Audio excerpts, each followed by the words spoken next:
हिंदू धर्म में हनुमान जी सबसे अधिक पूजे जाने वाले देवताओं में से एक हैं। वे चिरंजीवी हैं। भगवान श्री राम ने उन्हें कल्प के अंत तक बने रहने का आशीर्वाद दिया था। वेदों और पुराणों के अनुसार पवन पुत्र हनुमान जी का जन्म चैत्र मंगलवार के दिन पूर्णिमा को नक्षत्र व मेष लगन के योग से हुआ था। इनके पिता वानर राज केसरी थे और उनकी माता का नाम अंजनी था। रामचरितमानस के अनुसार हनुमान जी का जन्म ऋषियों द्वारा दिए गए वरदान से हुआ था। माना जाता है कि आज भी वे इस धरती पर सशरीर हैं।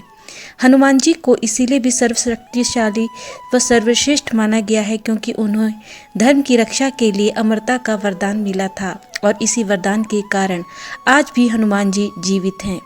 कहा जाता है कि उनके आगे कोई भी मायावी शक्ति नहीं ठहर सकती। भूत प्रेत उनके नाम से ही डरते हैं। अपने भक्तों का वे सदैव कल्याण करते हैं। रामायण के वे एक ऐसे पात्र रहे जिन्होंने अपने प्रभु श्री राम की सहायता की और सदैव उनके लिए खड़े रहे।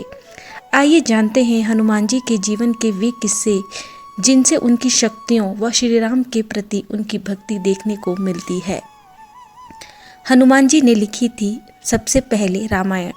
शास्त्रों के अनुसार कहा जाता है कि सबसे पहले रामायण राम भक्त हनुमान ने लिखी थी, जिसे उन्होंने अपने नाखूनों से एक चट्टान पर लिख दिया था, जिसे बाद में हनुमत रामायण का नाम दिया गया। माना जाता है कि लंका विजय के बाद जब श्री राम ने अयोध्या में अपना राजपाट संभाला तब हनुमान जी शिव तपस्या के लिए हिमालय चले गए और तपस्या करते हुए वे रोजाना अपने नाखूनों से रामायण कथा लिखते रहे। कई वर्षों पश्चात जब उनकी तपस्या और राम कथा दोनों ही पूरी हुई तो वही राम कथा कालांतर में हनुमत रामायण के नाम से जानी गई। कुछ समय पश्चात जब वाल्मीकि जी ने रामायण लिखी तो वे रामायण दिखाने राम भक्त हनुमान जी से मिले। वहां उन्होंने हनुमान जी द्वारा लिखी हनुमत रामायण देखी तो उन्हें उसके सामने अपनी रामायण बहुत ही छोटी लगने लगी। उनकी उदासी देखकर हनुमान जी उनके मन में चल रहे भाव को समझ गए और उन्होंने वाल्मीकि जी से कहा कि आज के बाद जगत में रामायण आपके द्वारा लिखी ही गई ही जानी जाएगी। ये कहकर हनुमान जी ने अपनी हनुमत रामायण को उठाकर समुद्र में डाल दिया। हनुमान जी के इतने बड़े त्याग को देखकर वाल्मीकि जी ने कहा कि आपसे बड़ा कोई राम भक्त नहीं है और ना ही आपसे बड़ा कोई दानी। आपकी राम भक्ति की जितनी प्रशंसा भी की जाए उतनी ही कम है। इस तरह हनुमान जी ने निस्वार्थ भाव से राम भक्ति का अपना परिचय दिया। जब राम भक्ति में रंग डाला हनुमान जी ने खुद को सिंदूरी रंग में, इसीलिए चढ़ाया जाता है इन पर सिंदूरी रंग। त्रेता युग में जुड़ी पौराणिक कथा के अनुसार एक समय जब माता सीता अपनी मांग में सिंदूर भर रही थी तब उस समय हनुमान जी वहां पहुंचे। माता सीता को सिंदूर से मांग भरता देख वे सोच में पड़ गए और उन्होंने माँ सीता से पूछा कि वे सिंदूर क्यों लगाती है। हनुमान जी के इस सवाल का जवाब देते हुए माता सीता ने कहा कि अपने स्वामी श्री राम की दीर्घायु व उनके मंगल की कामना के लिए ही मैं सिंदूर लगाती हूँ। माता सीता की ये बात सुनकर हनुमान जी ने सोचा कि यदि माता सीता के चुटकी भर सिंदूर लगाने से प्रभु को इतना लाभ है तो पूरे शरीर पर सिंदूर लगाने से तो प्रभु श्री राम अमर ही हो जाएंगे। ये सोचकर हनुमान जी ने अपने पूरे शरीर पर सिंदूर का लेप लगा लिया।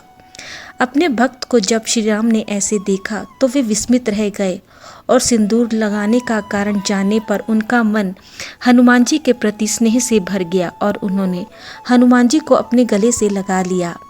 तभी से हनुमान जी को सिंदूर चढ़ाए जाने की प्रथा है। हनुमान जी को सिंदूरी देखकर भगवान श्री राम ने उन्हें वरदान दिया था कि जो भी व्यक्ति मंगलवार या शनिवार के दिन हनुमान जी को घी या चमेली के तेल के साथ सिंदूर अर्पित करेगा उस पर मेरी कृपा भी बनी रहेगी और उसे सौभाग्य की प्राप्ति होगी। जब प्रभु श्री राम और लक्ष्मण को बचाने के लिए हनुमान जी ने लिया अपना पंचमुखी अवतार। हनुमान जी के सभी स्वरूपों में उनके पंचमुखी अवतार को सबसे आक्रामक माना जाता है। ये अवतार उन्होंने अपने प्रभु श्री राम और लक्ष्मण को पाताललोक से वापस लाने और अहिरावण का वध करने के लिए लिया था। आइए जानते हैं इसकी कथा। रामायण के अनुसार जब श्री राम और रावण के बीच युद्ध चल रहा था तब रावण की सेना की शक्ति कमजोर पड़ने लगी। तब रावण ने अपनी मदद के लिए अपने मायावी भाई अहिरावण को बुलाया।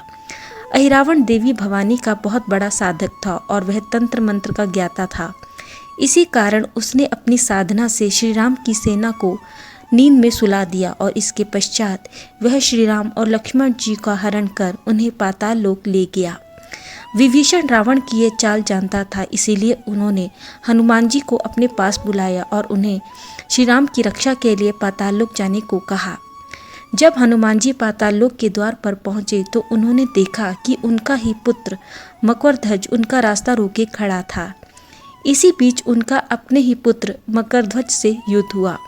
मकरध्वज को हराने के बाद हनुमान जी आगे बढ़े, तब उन्होंने देखा कि अहिरावण ने बलि हेतु 5 दिशाओं में 5 दीपक जला रखे थे। हनुमान जी जानते थे कि जब तक ये 5 दीपक एक साथ नहीं बुझेंगे तब तक अहिरावण का अंत नहीं होगा। इसी कारण हनुमान जी ने अपना पंचमुखी रुख धारण किया और तंत्र मंत्र के लिए रखे गए 5 दीपक को एक साथ बुझा दिया और इसके बाद अहिरावण का वध कर उन्होंने अपने प्रभु श्री राम और लक्ष्मण जी को बचाया और उन्हें पाताल लोक से बचाकर वे निकाल लाए। हनुमान जी के पंचमुखी स्वरूप में उत्तर दिशा में वराहमुख, दक्षिण दिशा में नरसिंहमुख, पश्चिम दिशा में गरुड़मुख, आकाश की तरफ हेग्रीवमुख और पूर्व दिशा में हनुमान मुख है। कहा जाता है कि जो भक्त हनुमान जी के पंचमुखी स्वरूप की पूजा करते हैं उन्हें अनजाने भय से मुक्ति मिलती है और आत्मविश्वास बढ़ता है। ब्रह्मचारी हनुमान जी का कैसे हुआ पुत्र, जानिए कथा। हनुमान जी ब्रह्मचारी थे, ये बात तो सभी जानते हैं, लेकिन ये बात बहुत कम लोग जानते हैं कि आजीवन विवाह न करने के बाद भी उनका एक पुत्र पैदा हुआ था। आइए जानते हैं हनुमान जी के पुत्र का जन्म कैसे हुआ। पौराणिक कथा के अनुसार रावण ने जब हनुमान जी की पूंछ में आग लगा दी थी, तब बदले में हनुमान जी ने अपनी उसी जलती पूंछ से पूरी लंका को जला दिया और लंका को जलाने के बाद वह अपनी पूंछ में लगी आग को बुझाने के लिए जब समुद्र में उतरे तो उसी समय उनके पसीने की एक बूंद पानी में गिर गई और उस एक बूंद को मछली ने पी लिया। इसी बूंद पसीने की बूंद से मछली गर्भवती हुई और उसने एक पुत्र को जन्म दिया, जिसे बाद में मकरध्वज के नाम से जाना जाता है। हनुमान जी की भक्ति के लाभ। कहा जाता है कि हनुमान जी की भक्ति निरंतर करने से भूत पिशाच, शनि, ग्रह बाधा, रोग और शोक, कोर्ट कचहरी, मंगल दोष, कर्ज से मुक्ति, तनाव व चिंता से मुक्ति मिल जाती है। हनुमान जी सर्वशक्तिमान है और उनकी भक्ति व पूजा व सेवा के कुछ नियम हैं जिनका नियमानुसार पालन करने से बहुत लाभ होता है। हनुमान जी की पूजा पाठ व मंगलवार व्रत के नियम। हनुमान जी का व्रत यदि आप रखना चाहते हैं तो इसके लिए आपको कुछ नियमों का पालन करना होगा।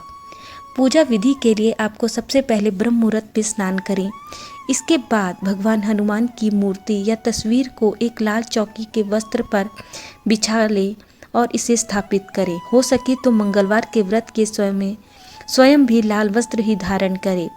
इस दिन हनुमान मंदिर में स्थापित मूर्ति को चमेली का तेल और केसरिया सिंदूर रखकर चोला चढ़ाएं और इसके बाद घर के ईशान कोण में हनुमान जी की प्रतिमा रखें और गाय के घी का दीपक जलाएं। फल फूल अर्पित करें। इसके बाद हनुमान चालीसा का पाठ और सुंदरकांड का पाठ करें। व्रत में आप फलाहार भी रख सकते हैं। व्रत वाले दिन सियाराम के नाम का जाप करें और शाम को हनुमान जी की आरती कर कर उन्हें भोग लगाएं। माना जाता है कि मंगलवार के व्रत में यदि आप एक बार भोजन करते हैं तो ये भी बहुत लाभकारी होगा आपके लिए और इसका पालन करने पर आपके बिगड़े हुए काम बनने लगेंगे। मंगलवार के दिन हनुमान जी के मंदिर में जाकर परिक्रमा करें और हो सके तो बंदर को ज़रूर कुछ खिलाएं। कुंडली में मंगल दोष हो या कार्य सिद्धि के लिए राम भक्त उनके प्रिय हनुमान जी की कृपा पाने के लिए बहुत से लोग मंगलवार का व्रत रखते हैं। मंगलवार का व्रत आप चाहें तो 7, 11 या 21 मंगलवार तक भी रखा जा सकता है। माना जाता है कि कठिन से कठिन समस्या भी हनुमान जी की कृपा से दूर हो सकती है। मंगलवार के व्रत व हनुमान जी की पूजा में नियम व पवित्रता का विशेष ध्यान दिया जाता है।